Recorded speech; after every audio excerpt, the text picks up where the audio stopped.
अम, मेरी पैदाइशी रांची जो झारखंड की राजधानी अभी है, परंतु पहले बिहार था। और बिहार में रांची डिस्ट्रिक्ट बहुत बड़ा सा डिस्ट्रिक्ट था तब। तो वहाँ वहाँ मेरी पैदाइशी और वहाँ मेरे क्लास 10वीं क्लास तक की शिक्षा रही। परंतु मेरे पिताजी का गांव झारखंड और छत्तीसगढ़ के एकदम बॉर्डर पर है, जो पहले एमपी और बिहार का बॉर्डर हुआ करता था। पर मेरी स्कूली शिक्षा रांची में हुई। पर कॉलेज की शिक्षाएं मेरी बेंगलोर, मद्रास और फिर दिल्ली में हुई। ये मेरा तो मेरी पृष्ठभूमि रही। मैं रांची में हिंदी मीडियम स्कूल में पढ़ी और उसके बाद एकदम से मीडियम का बदलाव हुआ, जिस मीडियम में शिक्षाएं हुई। तो उसके तहत मैं अपनी पढ़ाई के दौरान और उसके दौर के साथ साथ बढ़ती गई और आगे आकर मैंने पीएचडी तक की शिक्षा की। तो ये तो मेरा शिक्षा से संबंधित और मेरी पृष्ठभूमि रही। मुझे वैसे तो 5 साल की उम्र में ही मैं बतलाया गया। मतलब मेरे पिताजी ने कहा कि बुद्धि सबको मिली है और बुद्धि बराबर सबको मिली है और उसका इस्तेमाल होना चाहिए। 5 साल की एक छोटी बच्ची के लिए ये समझना मुश्किल था, परंतु जब मेरे सामने ये चैलेंज आए जिसमें मेरी बुद्धि को पर सवाल उठाया जा रहा था, प्रश्न उठाया जा रहा था, तब मुझे समझ में आया कि उस मंत्र का इस्तेमाल मैं कैसे करूं। और इसलिए वैसे तो मुझे स्कूल में एडमिशन लेने से पहले से ही डिस्क्रिमिनेशन शुरू हो गया था, जबकि मुझे एक अच्छे कॉन्वेंट स्कूल में एडमिशन नहीं दिया गया, क्योंकि मैं एक आदिवासी पादरी की बेटी थी। और उसके बाद जब मैं स्कूल में आई तो रिपीटेडली दूसरे स्कूलों में, जो कि एकदम हिंदी मीडियम स्कूल नहीं थे और अच्छे स्कूल थे शायद, वहाँ से भी मुझे बार बार नकारा गया। परंतु स्कूल में जब मैं इस हिंदी मीडियम स्कूल में पढ़ ही रही थी, तब मुझे संस्कृत में सबसे ज़्यादा नंबर लाने के ऊपर भी प्रश्न उठाया गया। और मुझे मेरे मैथ्स टीचर ने बोला कि मैं कॉलेज में मैथमेटिक्स ना पढ़ूं, क्योंकि वो मुझसे हो नहीं पाएगा। और इस तरह से मेरी बुद्धि या मेरी एबिलिटी को, मेरे इंटेलेक्चुअल एबिलिटी को या तो अंडरमाइन किया जा रहा था, उसको उसका मूल्य नहीं समझा गया, या तो मुझे जानबूझकर हतोत्साहित किया करने की कोशिश रही थी। परंतु जब इन दो सवालों, संस्कृत में सबसे ज़्यादा नंबर लाने और मैथ्स में भी जो मेरा स्ट्रॉन्ग एरिया था, तो उसमें ना पढ़ने के लिए जब बोला गया, तब मुझे समझ में आया कि 5 साल की उम्र में जो मुझे बतलाया गया था उसका असली में कैसे इस्तेमाल किया जाए। तो इस तरह से डिस्क्रिमिनेशन तो इसलिए, और ये बातें मैं सोचती हूँ इसलिए बोला गया क्योंकि मैं एक आदिवासी थी, एक आदिवासी लड़की थी। वैसे तो मैं गर्ल्स स्कूल में ही पढ़ी, तो इसलिए दूसरी लड़कियों के साथ, जो कि हमारा स्कूल भी गैर लगभग 20% लोग गैर आदिवासी होते थे, पर उसी बीच उसमें भी जो गैर आदिवासी टीचर थे, कुल मिला के 3, उन्हीं में से 2 लोगों ने मुझसे मतलब मेरी पढ़ाई लिखाई या मेरे इंटेलेक्ट को चैलेंज किया था। मेरी चूंकि मुझे मैथ्स पढ़ने से बाधित किया जा रहा था, जब मैं स्कूल में ही थी, तभी मैंने ये निर्णय ले लिया था कि मैं मैथ्स ही पढ़ूंगी और केवल मैथ्स पढ़ूंगी। और परंतु एमएससी मैथमेटिक्स के बाद जब मैं एमफिल पीएचडी के लिए ऑप्शंस देख रही थी, उसी समय कंप्यूटर साइंस भी हमारे देश में पढ़ाया जा रहा था। और उस समय अंडर ग्रेजुएशन और मास्टर्स लेवल में भी पढ़ाई नहीं होती थी, परंतु एमफिल पीएचडी में उसका स्कोप था। मेरे अपने एप्रीहेंशंस थे कंप्यूटर साइंस में पढ़ूं या ना पढ़ूं, परंतु फिर भी उसको भी एक इंटेलेक्चुअल चैलेंज के बतौर मैंने लिया। और मेरा दाखिला जेएनयू में एंट्रेंस एग्जाम के कारण हो पाया।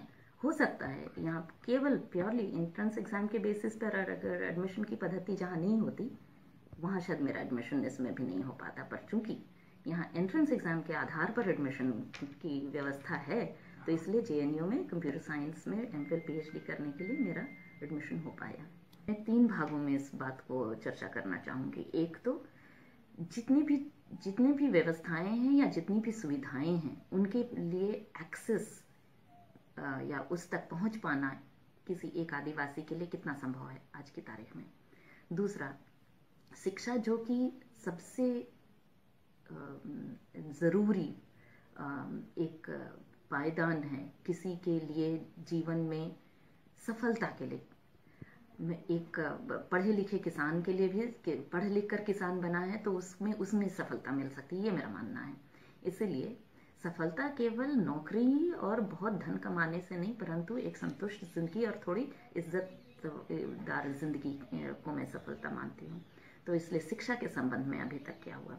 और तीसरा कि राजनीतिक तरीके से कोई आदिवासी अपने आप को कहाँ पाता है। तो इसलिए 3 आयाम में मैं बोलना चाहूँगी, शायद बहुत ही कम, क्योंकि अभी मेरे पास आंकड़े नहीं हैं, परंतु आंकड़ों के आधार पर इस बात की पुष्टि और भी स्ट्रॉन्ग तरीके से की जा सकती है। अभी हर गांव में स्कूल की बात की जा रही है, परंतु वो स्कूल कैसे हैं जहां बहुत ही इंटीरियर आदिवासी इलाकों में या तो स्कूल है ही नहीं, परंतु किसी कमरे में किसी तरह से स्कूल हो रहा है, या एक ही कमरे में 5 क्लास के बच्चे, एक टीचर जो कि ट्रेंड है अनट्रेंड है पता नहीं, पैरा टीचर की निगरानी में पढ़ाई हो रही है।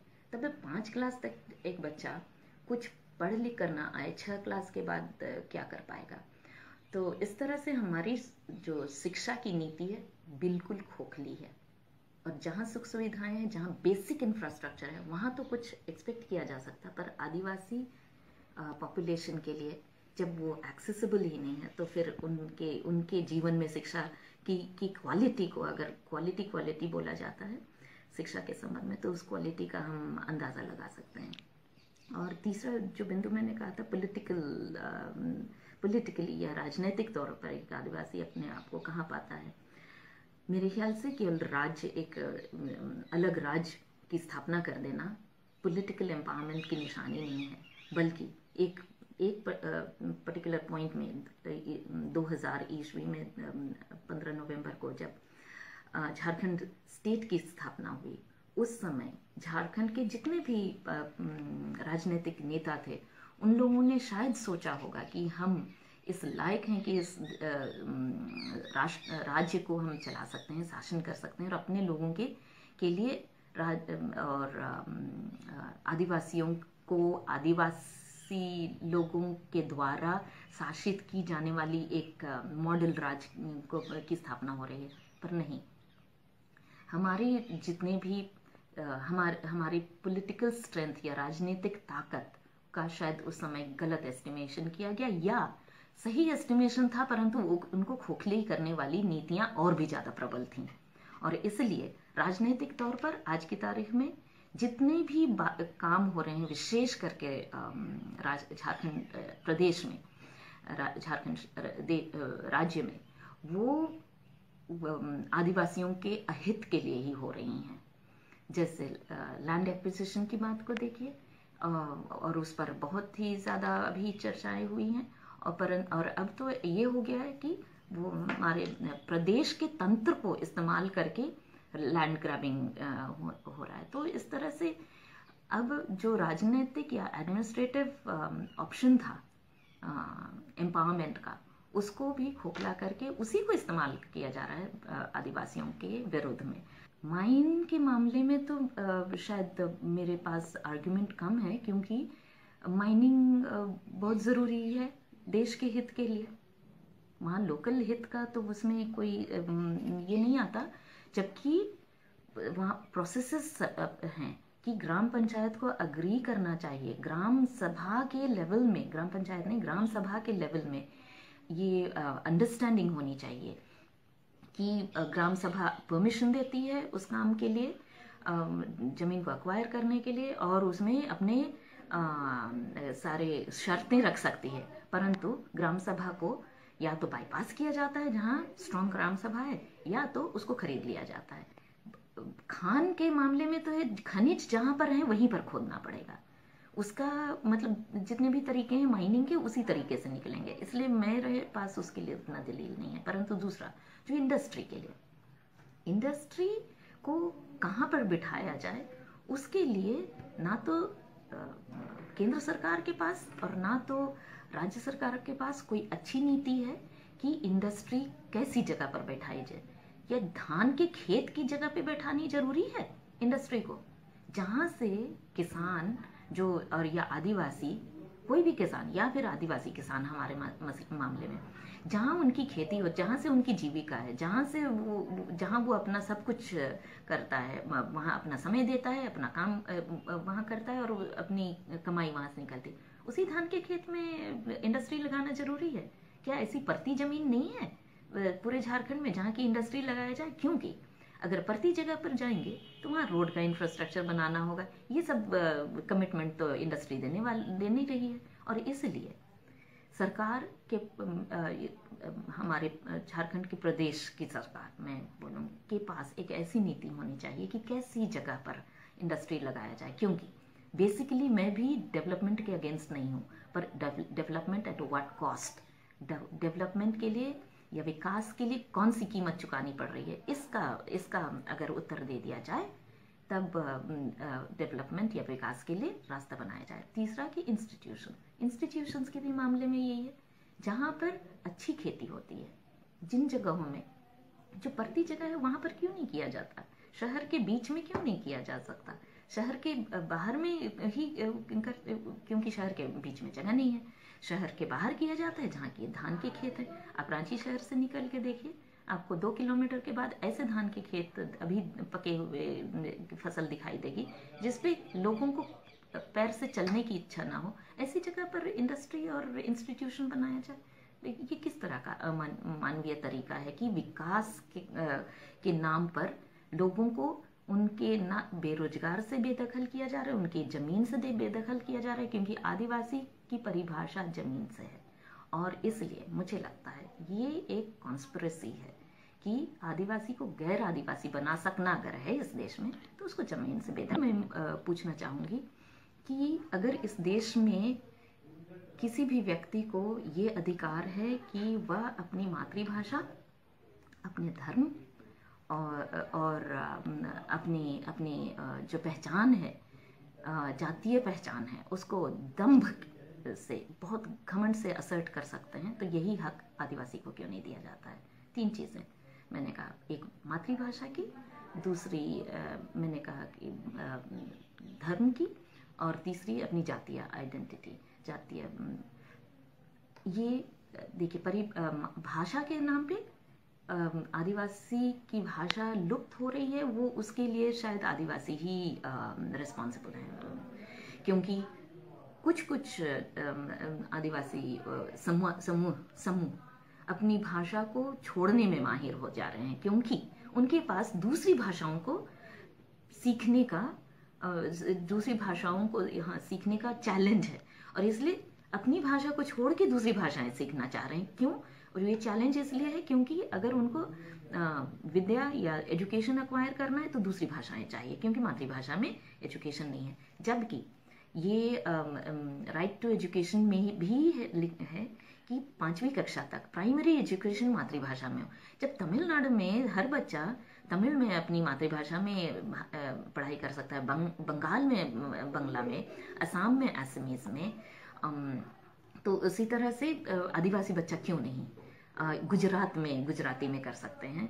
पर गुजरात के आदिवासी बच्चे अपनी मातृभाषा में नहीं, गुजराती में करना चाहिए उनको। ये जो एक डबल स्टैंडर्ड की बात है, इसलिए मैं सोचती हूँ कि ये सब कॉन्स्पिरेसी एक है। दूसरी धर्म की बात जब हमने कहा कि सभी हम लोग, आप केवल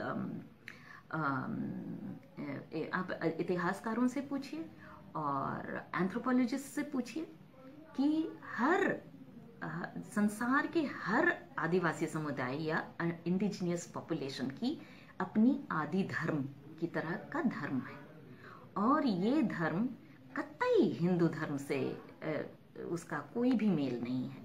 परंतु बहुत दुर्भाग्य की बात है कि हमारे देश में कहीं कहीं कोएर्शन जो बोलते हैं उसके तहत और दूसरे मतलब मेजर कल्चर के इंटरैक्शन के कारण कहीं कहीं आदिवासी समुदायों ने खुद से अपने आप को हिंदू करार किया। ये साउथ की बात है। तमिलनाडु वगैरह की बात, वहाँ के आदिवासियों की गति ये हो गई है क्योंकि वहाँ उनका गैर आदिवासियों के साथ इतना ज़्यादा हेल मेल जोल हो गया कि शायद वहाँ वो लोग भूल गए हैं। परंतु जो सेंट्रल इंडिया है, मध्य भारत के आदिवासी समुदाय हैं, उनके तो अभी 40, 50, 60 साल पहले तक बहुत हर परिवार के लोग अपने आदि धर्म के ही अनुयायी थे। और जो भी कि झारखंड में केवल एक 150, 160 वर्ष हुआ है क्रिश्चियनिटी का। और सारे आदिवासी, मध्य भारत के सारे आदिवासी समुदाय क्रिश्चियन नहीं है, मेजॉरिटी अभी भी गैर क्रिश्चियन हैं। फिर भी जो, और बहुत से लोग अभी प्रैक्टिसिंग सरना हैं, फिर भी उनको ये बोला जाता है कि आप हिंदू हैं, या जो क्रिश्चियन हुए थे और उनकी घर वापसी की जा रही है तो उनको हिंदू धर्म में कन्वर्ट किया जा रहा है। तो ये तो फिर से कन्वर्शन वाली बात हुई। ये घर वापसी तो अगर होते तो अपने ही आदि धर्म में या फिर अपने ही सरना धर्म में उनको आना चाहिए था। और तीसरी, जब हम कोई भी भारतीय बड़े दंभ के साथ बोलते हैं कि मैं फलाना जात का हूँ, अपनी जाति या अपने कुल का ये करते हैं, प्रदर्शन किया जाता है, तो आदिवासी लोगों को भी उतना ही घमंड के साथ ये अधिकार होना चाहिए कि मैं बोल सकूं कि मैं सोना झरिया मिंज एक उरांव हूँ। परंतु नहीं, ये इसलिए नहीं हो पा रहा है क्योंकि ना तो आदिवासियों का के बारे एडिक्वेट इंफॉर्मेशन पुस्तकों में है, एजुकेशन करिकुलम में है, बच्चे पढ़ते नहीं। एक बिरसा मुंडा के बारे थोड़ा सा आधे पेज की चर्चा ही होगी तो कैसे बिरसा मुंडा के प्रति घमंड हो बच्चों को, आदिवासी बच्चों को या दूसरों के प्रति। इस तरह से हमारे आप बिरसा मुंडा के ही कॉन्टेम्पररी रहे थे एक खासी फ्रीडम फाइटर, उनकी तो चर्चा ही नहीं है। परंतु आप किसी खासी से जाकर पूछ कर देखिए, वो बतला सकते हैं। पर तो इस तरह से हिस्ट्री में या हिस्टोरिकली आदिवासियों के अस्तित्व को किनारे रख के, मार्जिन के भी बाहर रख के, उनको उनके अस्तित्व के लिए शर्म महसूस करने की जो नीति रही है, उसी को मैं कॉन्स्पिरेसी बोल रही हूँ। एक तो ये है कि या हिस्टोरिकली आदिवासियों के अस्तित्व को किनारे रख के, मार्जिन के भी बाहर रख के, उनको उनके अस्तित्व के लिए शर्म महसूस करने की जो नीति रही है, उसी को मैं कॉन्स्पिरेसी बोल रही हूँ। एक तो ये है कि आदिवासी सोल्यूशन का एक रास्ता ये हो सकता है कि जैसा हमने पहले भी कहा कि पाठ्यक्रमों में आदिवासियों के बारे और आदिवासियों के नायकों और आदिवासी धर्म, कल्चर, सबके बारे छोटी छोटी बातें स्कूल में भी पाठ्यक्रमों में इंक्लूड हो, ताकि जो विभिन्नता है, जो डाइवर्सिटी है इस देश की, और आदिवासी कल्चर किस तरह से उस डाइवर्सिटी को और भी एनरिच करते हैं, उसकी इंफॉर्मेशन मिले, तभी तो सम्मान भी या फिर डिग्निटी भी उससे एसोसिएट की जाएगी। परंतु जब कोई चीज एब्सेंट रहेगा तो उसके लिए तो शर्म का ही कोई महसूस करेगा, बच्चा भी। ये मेरा मानना है कि हाँ, सोल्यूशन ये भी है कि जितने भी आदिवासी छात्र छात्रा पढ़ लिख ले रहे हैं, वो जब नौकरी में आते हैं और विशेष करके एकेडमिया में आने की कोशिश करते हैं, वहां फिर से उनका एक बार डिस्क्रिमिनेशन होता है। क्योंकि अभी तरह तरह से इसी सिलेक्शन के तंत्र को इस्तेमाल किया जा रहा है कि उनको किस तरह से इस एकेडमी में आने से बाधित किया जाए। नन फाउंड सूटेबल करके फिर वैकेंसी को बरकरार रखा जा रहा है। पता नहीं जो लोग आकर सिलेक्ट कर रहे हैं उनकी काबिलियत पर भी सवाल उठाया जा सकता है। पॉलिटिकल लीडरशिप की कमी से जूझ रहा है, ये कहना मैं नहीं मानना चाहूंगी, पर हाँ, पॉलिटिकल एम्पावरमेंट की कमी से जूझ रहा है। मेरा कहने का तात्पर्य ये है, हमारे लिए कॉन्स्टिट्यूशनल प्रोविजंस के तहत बहुत सी कमेटियां बनाई गई हैं, बहुत सी ये प्रशासनिक पड़ाव हैं, जैसे कमीशंस हैं। उन सब कमीशंस में जिस तरह से फ्री होकर लोगों को, आदिवासियों के जो कंप्लेंट्स वहां जाते हैं, अगर उनको वाकई में उसको बहुत ही मतलब उसको सीरियसली अगर लेकर लोग अपने ड्यूटी को निभाने की कोशिश करें, तो वो एक बहुत सपोर्ट मिल सकता है आदिवासी समाज को अपने आप को हतोत्साहित होने से बचने के लिए। जब हतोत्साहित कम होंगे तो पॉलिटिकल एम्पावरमेंट को महसूस कर पाएंगे, पॉलिटिकल एम्पावरमेंट को महसूस कर पाएंगे, पॉलिटिकल विल को जाहिर करना चाहेंगे, और जब पॉलिटिकल विल को जाहिर करना चाहेंगे, लीडर्स जो खड़े हैं उनकी लीडरशिप को और भी ज्यादा